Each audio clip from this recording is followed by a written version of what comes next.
మే 4వ తేదీన election results రాబోతున్నాయి.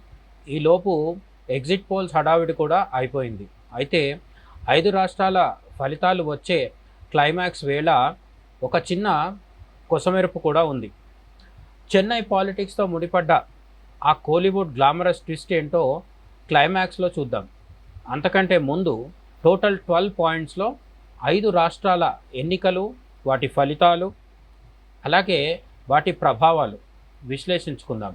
పాయింట్ 1, 5 రాష్ట్రాల అసెంబ్లీలకు ఎన్నికలు జరగగా అత్యంత చిన్న రాష్ట్రం పుదుచ్చేరి. పూర్తి స్థాయి రాష్ట్రం కాని ఈ ప్రాంతం ఎన్డీఏ ఖాతాలో పడుతుందని దాదాపు అన్ని సర్వేలు తేల్చి చెప్పాయి. పుదుచ్చేరిలో బీజేపీ చేతిలో ఓడనున్న కాంగ్రెస్ హస్తం పార్టీ మరో 5 ఏళ్లు ప్రతిపక్షంలోనే చేతులు పిసుక్కోవాలి అన్నమాట. ఓకే, నెక్స్ట్ పాయింట్ 2, అసోం రాష్ట్రంలో బీజేపీ ముచ్చటగా మూడోసారి అధికారం చేపట్టే మూడ్లో ఉందని సర్వేలు చెబుతున్నాయి. ఇది కూడా పెద్ద విశేషమేం కాదు, అందరూ ఊహించిందే. కాకపోతే అసోం రాష్ట్రంలో ముస్లిం ఓటర్లు ఉన్న చోటే కాంగ్రెస్కు కొన్ని సీట్లు వస్తున్నాయట.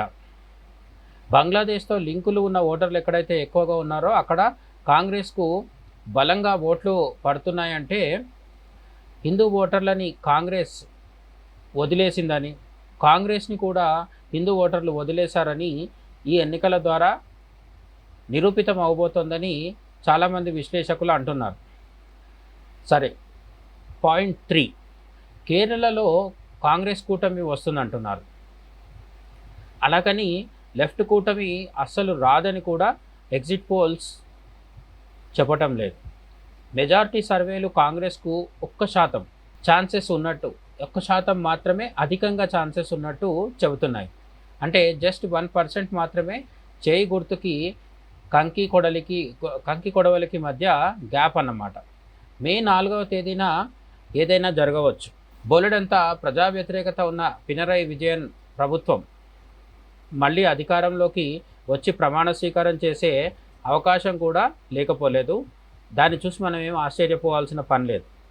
అయితే కాస్త కొద్దిగా ఎడ్జ్ మాత్రం కాంగ్రెస్ కూటమికే ఉందని చెప్తున్నాయి. ఇక్కడ ఎల్డిఎఫ్, యూడిఎఫ్ అని 2 కూటములు ఉంటాయి. ఎల్డిఎఫ్ అంటే లెఫ్ట్ పార్టీల యొక్క కూటమి, సిపిఎం నేతృత్వంలో లెఫ్ట్ కూటమి ఒకటి. యూడిఎఫ్ అంటే కాంగ్రెస్ నేతృత్వంలో కొనసాగే కూటమి ఒకటి. ఈ కాంగ్రెస్ నేతృత్వంలో ఉండే కూటమిలోనే ఐయుఎంఎల్ లాంటి ఇస్లామిక్ పార్టీలు కూడా భాగం. అయితే ఇస్లామిక్ పార్టీల సహకారంతో కాంగ్రెస్ కేరళలో గెలవబోతుందని కొంతలో కొంత ఎగ్జిట్ పోల్స్ బలంగా చెప్తున్నాయి. అయితే కమ్యూనిస్టులు గెలుస్తారని కూడా చాలా ఎగ్జిట్ పోల్స్ చెప్తున్నాయి. ఏం జరుగుతుందో మే 4వ తేదీన మాత్రమే తెలుస్తుంది. కమింగ్ టు పాయింట్ 4, తమిళనాడులో మాత్రం కథ మామూలుగా లేదు. కొందరు డిఎంకే మళ్ళీ అంటున్నారు, మరికొందరు అన్నా డిఎంకే వచ్చేస్తోంది అంటున్నారు. మధ్యలో ఒక్క సర్వే మాత్రం అటు ఇటుగా 100 సీట్లు హీరో విజయ్కి కట్టబెట్టింది. నిజం ఏంటో తెలవాలంటే మే 4 సోమవారం దాకా ఆగాల్సిందే. ఆ రోజు మాత్రమే టీవీకే అధినేత జోసెఫ్ విజయ్ కింగ్ మేకరా తేలుతుంది. లేదు, దళపతి గారికి 90-100 సీట్లు పక్కన పెట్టి ఏ 1, 2, 5, 10 వస్తే విజయ్ సీఎం అవుతాడని చెప్పిన ఆ ఏకైక ఎగ్జిట్ పోల్ మేధావులు ఏ మందు ఎగబిల్చారో క్లారిటీ కూడా వస్తుంది. ఇప్పుడు పాయింట్ 5, 5 రాష్ట్రాల ఎన్నికల్లో అసలు సిసలైన బ్యాటిల్ గ్రౌండ్ బెంగాల్. అంటే మమతా బెనర్జీ నేతృత్వంలో గత 3 టర్మ్స్గా కొనసాగుతూ వస్తున్న 15 ఏళ్ళుగా కొనసాగుతూ వస్తున్న పశ్చిమ బెంగాల్. ఇక్కడ దీదీ హుకుమత్ కొనసాగుతుందా, మోదీ రాజ్యం వస్తుందా? సర్వేలు అధికంగా మోదీ హైతో ముమ్కిన్ హై అనే చెబుతున్నాయి. కానీ బెంగాల్లో కూడా బీజేపీ టీఎంసీ మధ్య మార్జిన్ ఒకే 1% ఉంది. కొన్ని సర్వేల్లో 2% తేడాగా చెప్తున్నారు. అంటే టీఎంసీకి వస్తున్న ఓట్ల సంఖ్య ఏమీ తక్కువగా లేదు. బీజేపీ కంటే కేవలం 1-2% మాత్రమే టీఎంసీకి ఓట్ల సంఖ్య తక్కువగా వస్తుంది. అంటే ఎవరు అతిపెద్ద పార్టీగా ఆవిర్భవించినా క్లీన్ స్వీప్ చేసే అవకాశం లేదని మాత్రం మనం ఒక క్లారిటీకి రావచ్చు. అలాగే బీజేపీ అభిమానులు, మోదీ భక్తులు వందే మాతరం సాక్షిగా వంగభూమి మనదే అని అంటున్నారు. అయినప్పటికీ బీజేపీ గెలుస్తుందా, గెలిస్తే ఎంత భారీగా గెలుస్తుంది అనే విశేషాలు రిజల్ట్స్ డే టైంలో మాత్రమే మనకు అవగాహనకు వస్తాయి. అంతవరకు బెంగాల్ విషయంలో సస్పెన్స్ అయితే తప్పదు. పాయింట్ నెంబర్ 6, 5 రాష్ట్రాల ఫలితాల గురించిన ఎగ్జిట్ పోల్స్ ట్రెండ్స్ చెప్పుకుంటున్నాం కాబట్టి ఇప్పుడు కొన్ని కొసమెరుపులు కూడా చెప్పుకుందాం. 5 రాష్ట్రాల్లో ఎవరు గెలుస్తారు, ఎవరు గెలిచే అవకాశం ఉంది, లేదు అధికార పక్షం, ప్రతిపక్షం ఈ రెండిట్లో ఎవరైనా గెలిచే అవకాశాలు ఉన్నాయా, ఇటువంటివన్నీ మనం అవుట్లైన్ మాట్లాడుకున్నాం. బట్ ఇన్డెప్త్గా మాట్లాడుకుంటే, ఇన్డెప్త్గా అంటే ఇక్కడ కొన్ని విశేషాల గురించి చెప్పుకుంటే 5 రాష్ట్రాల ఫలితాల గురించి ఎగ్జిట్ పోల్స్ ట్రెండ్స్ చెప్పుకున్నాం కాబట్టి ఇప్పుడు కొన్ని కొసమెరుపులు చెప్పుకుంటే, పుదుచ్చేరిలో ఈసారి కూడా కాంగ్రెస్ అధికారంలోకి రాకపోతే అక్కడ ఇంచుమించు పర్మనెంట్గా బాల్చి తన్నేసినట్టే మనం లెక్క పెట్టుకోవాలి. సమీప భవిష్యత్తులో, నియర్ ఫ్యూచర్లో అక్కడ హస్తం పార్టీ పక్షవాతపు చేయి ఎంత మాత్రం పైకి లేచే సీన్ అస్సలు లేదు. పాయింట్ 7, కేరళలో కూడా కాంగ్రెస్ రాకపోతే ఈసారి నైతిక విజయం రాహుల్ బాబాది మాత్రమే కాదు, నాయనమ్మలా ఉంటుందని హైప్ చేయబడే మన ప్రియాంక వాద్రా ఎవరైతే ఉన్నారో ఆమె కూడా నైతిక విజయంలో బాధ్యత తీసుకోక తప్పని పరిస్థితి. ఎందుకంటే ఆమె కేరళ నుంచే వయనాడ్ పార్లమెంట్ స్థానం నుంచి ఢిల్లీలో ప్రాతినిధ్యం వహిస్తున్నారు.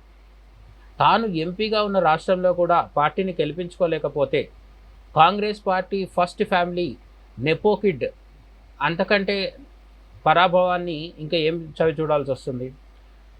ఇందిరాగాంధీ మనవరాలుగా చెప్పుకుని రాజకీయాల్లోకి వచ్చి వయనాడు నియోజకవర్గం నుంచి భారీ మెజార్టీతో గెలిచిన ప్రియాంక వాద్రా కేరళలో అసెంబ్లీలో కాంగ్రెస్ కూటమిని గెలిపించుకోలేకపోతే పూర్తి బాధ్యత ఆమెది కానప్పటికీ నైతిక బాధ్యత మాత్రం రాహుల్తో పాటు చెల్లెలు ప్రియాంక గాంధీ కూడా ఖచ్చితంగా తీసుకొని తీరాల్సిందే.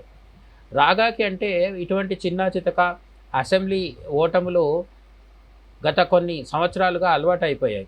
ప్రియాంక ఖాతాలో మాత్రం ఇది కొంచెం ఫస్ట్ మేజర్ ఫ్లాప్ షోగా మిగిలిపోక తప్పదు. అయితే ఇదంతా కాంగ్రెస్ ఓడిపోతే, కానీ చాలా సర్వేలు కాంగ్రెస్ కొద్దిపాటి మెజారిటీతో, స్వల్ప మెజారిటీతో వచ్చేస్తుంది అని చెప్తున్నాయి కదా. మరి కాంగ్రెస్ వస్తే జరిగేదేంటి? ఒకవేళ కేరళలో కాంగ్రెస్ గెలిచి సిపిఎం ఓడినా కూడా అది చారిత్రాత్మకమైన ఒక పరిణామమే అవుతుంది. ఎందుకంటే ఇప్పుడు ఎర్ర జెండాల నీడలో ఉన్న ఏకైక రాష్ట్రం కేరళ. బెంగాల్ పోయింది, త్రిపుర పోయింది, మిగిలిన తిరువనంతపురం కూడా ఎర్ర పార్టీల నాయకుల నుంచి చేజారిపోతే భారతదేశ చరిత్రలో కమ్యూనిజం కథ కాటికి చేరిపోయినట్టే. ఇలా ఎందుకు అనాల్సి వస్తుందంటే బెంగాల్, త్రిపురల్లో ఒకసారి ఓడిపోయాక ఇంతవరకు మళ్ళీ వామపక్ష పార్టీలు పుంజుకోలేదు.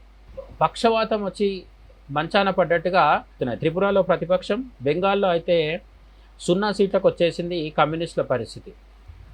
అంతేకాకుండా కేరళలో కూడా ఒకసారి కంకి కొడవలి మూలన పడితే ఆ పైన తుప్పు పట్టి మట్టిలో కలిసిపోవడమే తప్ప మళ్ళీ కేరళలో కమ్యూనిస్టులు అధికారంలోకి వస్తారనే ఆశ, నమ్మకం చాలామంది విశ్లేషకుల్లో అయితే లేదు. వామపక్షాలని సీరియస్గా సమర్థించే లెఫ్ట్ వింగ్ జర్నలిస్టులు లేదంటే విశ్లేషకులు, అనలిస్టులు చెప్తే చెప్పొచ్చేమో, కానీ ఈసారి కేరళలో కమ్యూనిస్టులు ఓడిపోతే ది ఎండ్ అన్నట్టుగానే మనం భావించాల్సి ఉంటుంది. దానికి తోడు అడవుల్లో ఉండే సాయుధ కమ్యూనిస్టులు, హింసాత్మక ధోరణిలో ముందుకు వెళ్ళే మావోయిస్టులు ఎవరైతే ఉన్నారో ఆ కమ్యూనిస్టులు కూడా ఆపరేషన్ కగార్లో దాదాపుగా ఖతమైపోయారు. ఇప్పుడు ఎన్నికల్లో నిలబడే కమ్యూనిస్టులు అంటే సిపిఐ, సిపిఎం వగైరా వగైరా వీళ్ళు కేరళలో ఓడితే కంప్లీట్గా ఖతమైపోయినట్టుగానే మనం భావించాల్సి ఉంటుంది. మొత్తంగా కేరళ ఓటమి భారతదేశంలో కమ్యూనిజానికి, అడవిలో కమ్యూనిజానికి, ఎలక్షన్ బూతుల దగ్గర ఉండే కమ్యూనిజానికి, అడవిలో కమ్యూనిజానికి, అసెంబ్లీలో కమ్యూనిజానికి, 2 విధాల కమ్యూనిజాలకు కూడా అంతిమ సంస్కారం అని చెప్పుకోక తప్పని పరిస్థితి.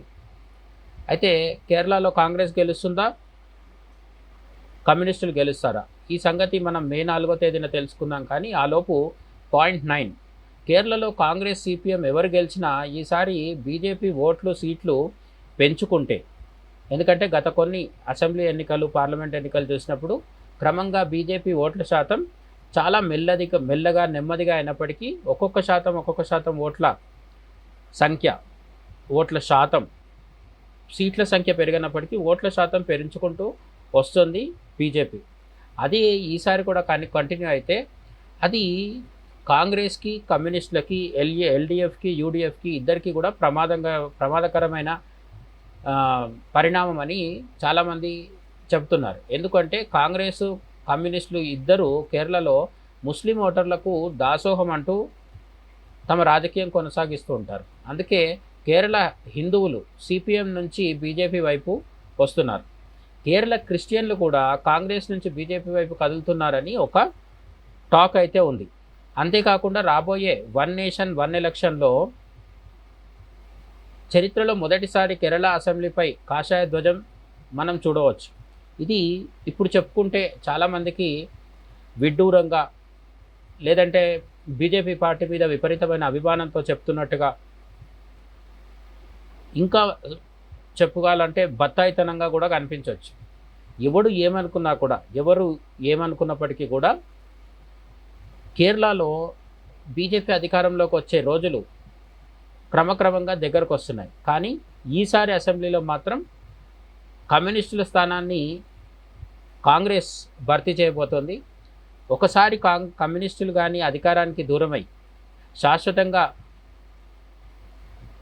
చరిత్రలో కలిసిపోతే కమ్యూనిస్టుల స్థానాన్ని ఖచ్చితంగా బీజేపీ ఆక్రమిస్తుంది అనడంలో మాత్రం పెద్ద అతిశయోక్తి ఏం లేదు. రాబోయే కాలంలో మనం అది చూడబోతున్నాం. నౌ పాయింట్ నెంబర్ 10,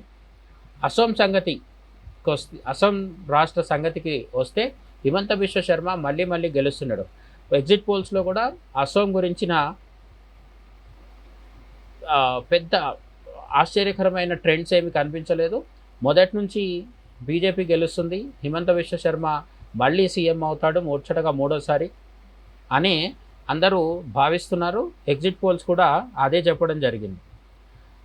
85 నుంచి 100 సీట్ల వరకు వస్తాయని కూడా అంచనాలు చెబుతున్నాయి. దాదాపు అన్ని ఎగ్జిట్ పోల్స్లు కూడా హిమంత బిశ్వ శర్మకు, బీజేపీకి అనుకూలంగా మాత్రమే చెప్పే తప్ప వ్యతిరేకంగా చెప్పిన ఒక్కటంటే ఒక్కటి. అంటే అసోంలో కాంగ్రెస్ ప్రధాన ప్రతిపక్షం, ఈ కాంగ్రెస్ కూటమి అధికారంలోకి వస్తుందని ఒక్కరు కూడా చెప్పలేదంటే మనం పరిస్థితి అర్థం చేసుకోవచ్చు. అయితే వ్యక్తిగతంగా హిమంత బిశ్వ శర్మ మళ్ళీ ముఖ్యమంత్రిగా ప్రమాణ స్వీకారం చేస్తూ ఉండడం అనేది బీజేపీ జాతీయ స్థాయి నాయకుల్లో ఒకరిగా మంచి గుర్తింపు తీసుకొస్తే అవకాశం అయితే ఉంది.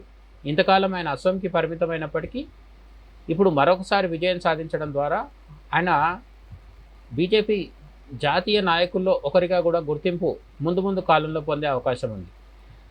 మరీ ముఖ్యంగా మోదీ శకంలో ఆయన కేవలం అస్సాం ముఖ్యమంత్రిగా ఉన్నప్పటికీ ప్రధానిగా యోగి పాలన అమలయ్యే నాటికి హిమంత ఢిల్లీలో సత్తా చాటవచ్చు. బీజేపీకి, దేశానికి, హిందూ ధర్మానికి దొరికిన ఆణిముత్యం శర్మాజీ ఫ్రమ్ అసోం. ఇందులో సందేహం అయితే మనకు అక్కర్లేదు.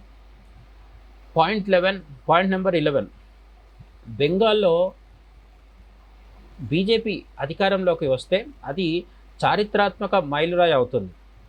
ఎందుకు అంటే కాంగ్రెస్ ఒకసారి అధికారం కోల్పోతే మళ్ళీ అర్ధశతాబ్దంగా దాదాపు 50 సంవత్సరాలుగా అక్కడ పుంజుకోలేదు, కోల్డ్ స్టోరేజ్లోకి వెళ్ళిపోయింది. అలాగే 1.5 దశాబ్దం కింద 15-16 సంవత్సరాల కిందట కమ్యూనిస్టులు కలకత్తాను కోల్పోతే ఇంతవరకు కోమాలోనే ఉండిపోయారు. మరి వాట్ నెక్స్ట్? టీఎంసీ మళ్ళీ అధికారంలోకి వస్తే అది బెంగాలీ హిందువుల తలరాత, దురదృష్టం. కానీ బీజేపీ అధికారం చేపడితే మాత్రం నరేంద్రుడిగా పిలువబడ్డ వివేకానందుడి నేలపై ఈ కాలపు నరేంద్రుని డబుల్ ఇంజన్ సర్కార్ పరుగులు తీయడం మొదలు పెడుతుంది. మైనారిటీల మీద కొనసాగిన వల్లమాలిన మమతల పాలన అంతం అవుతుంది. టీఎంసీ మళ్ళీ అతి త్వరలో అధికారంలోకి వచ్చే ఛాన్స్ కూడా ఉండకపోవచ్చు. సో మే 4 సోమవారం మమతా దీదీ పొలిటికల్ కెరీర్కి అనధికారికంగా ది ఎండ్ అనే అవకాశాలు అయితే ఖచ్చితంగా మనకు కనిపిస్తున్నాయి. పరిస్థితి ఏంటి అంటే తమిళనాడులో హంగ్ అసెంబ్లీ వచ్చే అవకాశం ఉంది. తమిళనాడులో హంగ్ అసెంబ్లీ అంటే మనం దాన్ని సంస్కృతంలో మాట్లాడుకుంటే ఏం చెప్పొచ్చు? త్రిశంకు స్వర్గంలో తమిళనాడు రాజకీయాలు ఉండబోతున్నాయి అన్నమాట. అదే రోజు టీవీకే అధినేత అంటే మే 4వ తేదీన ఎన్నికల రిజల్ట్స్ వచ్చే రోజునే టీవీకే అధినేత విజయ్ గారి ఆప్తురాలు, శ్రేయోభిలాషి, on screen better half Trisha birthday కూడా. త్రిష పుట్టినరోజు వేళ త్రిశంకు స్వర్గానికి విజయ్ సీఎం అవుతాడా? కింగ్ మేకరో ఏదో ఒకటి అయ్యి తమిళ రాజకీయాలు ప్రభావితం చేస్తాడా? ఇది మనకు తెలియాలంటే మే 4 త్రిష బర్త్డే వరకు మనం ఎదురు చూడాల్సిందే. కానీ అంతలోపు ఈ మొత్తం 5 రాష్ట్రాల అసెంబ్లీ ఎన్నికల ఫలితాలు, ఎగ్జిట్ పోల్స్, ఈ ఎగ్జిట్ పోల్స్పై మీరేమనుకుంటున్నారు? ఇవన్నీ కామెంట్ సెక్షన్లో ఖచ్చితంగా చెప్పండి. అలాగే గాంధీవం ఛానల్ని ఫాలో అవ్వండి, సబ్స్క్రైబ్ అవ్వండి.